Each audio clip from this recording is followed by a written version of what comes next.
Bonjour, bienvenue dans cette vidéo tutoriel pour pouvoir vous présenter Sketchfab Lab Experiments Screenshots. La particularité de ce lien, c'est qu'il vous amène à un logiciel intégré à Sketchfab qui vous permet tout simplement d'obtenir des images à partir de modèles 3D. Quel est l'intérêt? Je vais vous le montrer. D'abord, il vous faut un modèle 3D, de Sketchfab bien sûr. Donc choisissez votre modèle 3D, vous pouvez faire des recherches, vous pouvez faire des recherches, et ce, même si le modèle 3D est payant, vous pouvez faire des images. Je vais vous le montrer ça, wedding par exemple, mariage en anglais. Vous voyez, ceci, c'est un modèle 3D. Ce modèle 3D, il est super bien, il est super beau, voilà, il est super beau, attendez, on va quand même attendre un minimum que ça fasse, voilà, c'est super. Bon. Voilà, ça coûte 30$, c'est cher, enfin pour moi c'est cher. Je prends quand même le lien, je vais dans Load 3D Scene, From URL, je copie-colle, je colle ici,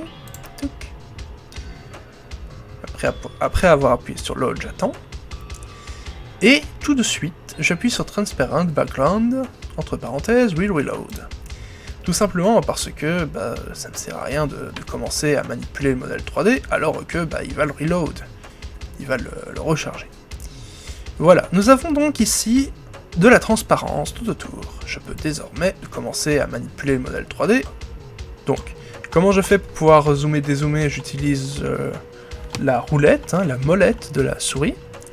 Pour pouvoir manipuler, donc faire la rotation ici, je fais clic gauche, glisser, dans la direction où j'ai envie de faire la rotation.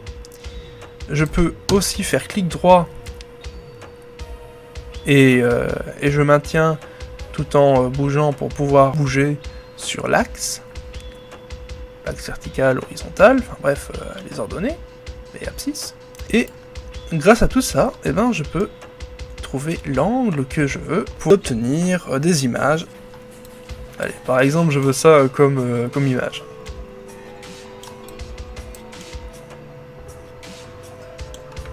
Voilà. Maintenant, je peux aller dans Export Screenshot, après avoir bien sûr précisé la résolution. Par exemple, ici, je fais 1920 x 1080, et ainsi, en fait, je peux faire une vidéo en 1080p. En tout cas, je peux m'en servir pour une vidéo en 1080p sans devoir l'agrandir ou le rétrécir.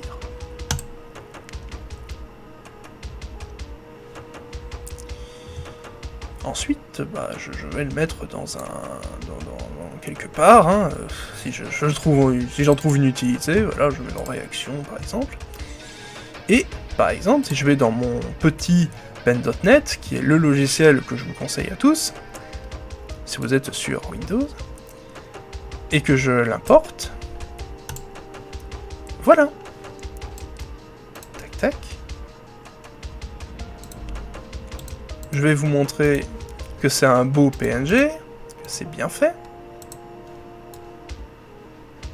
Vous voyez? Ça passe bien derrière eux. Il n'y a aucun souci.